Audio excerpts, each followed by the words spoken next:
So today's topic is the chart of accounts. What is the chart of accounts and how does it work? QuickBooks defines chart of accounts as being a complete list of a company's accounts and their balances. You use the chart of accounts to track how much money the company has and how much it owes out. And then also how much money is coming into the company and how much is going out of the company. I like to think of it as Union Station or Grand Central Station, a train terminal that there's trains going in and out at all different hours of the day. Well, the chart of accounts is like the hub of your QuickBooks. All of your transactions flow in and out of the chart of accounts. It's a very important place in QuickBooks, and it's important to understand how it works. So, how do we get there? Well, at your home screen under the Company section, you can just select Chart of Accounts.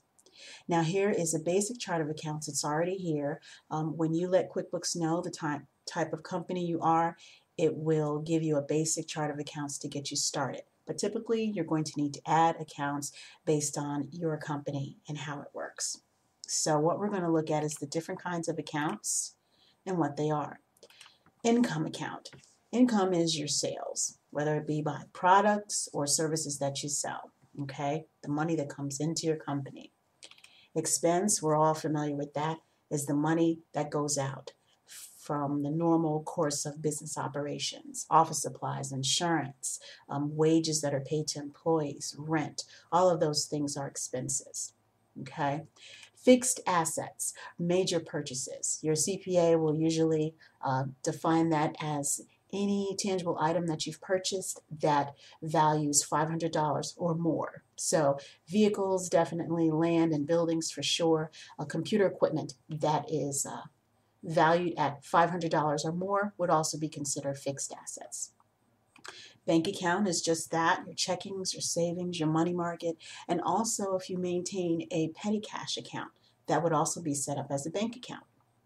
Loan is just any type of money that you owe out from the company. It can be a loan, a line of credit for a vehicle or anything like that, but it's a loan that is primarily or exclusively actually for the business, not personal loans.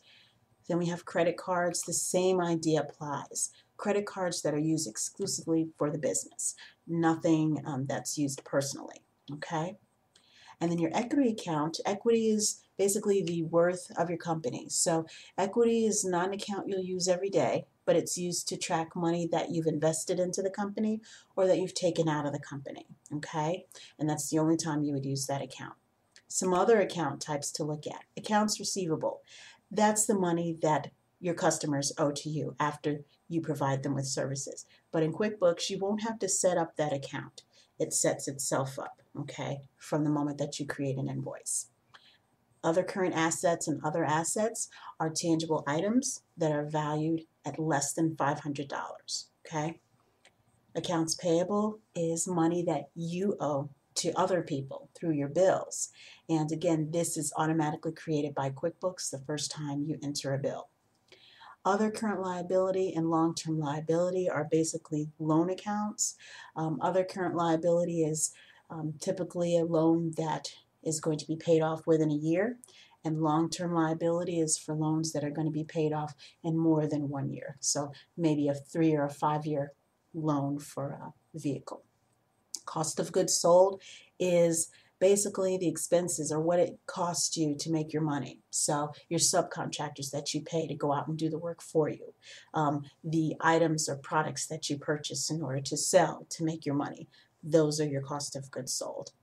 Then we have other income and other expense. Those are not often used in QuickBooks, but they can be used for interest earned on a bank account for other income, and then other expense could maybe be your bank service fees, but those are accounts that you can either choose to use or not to use.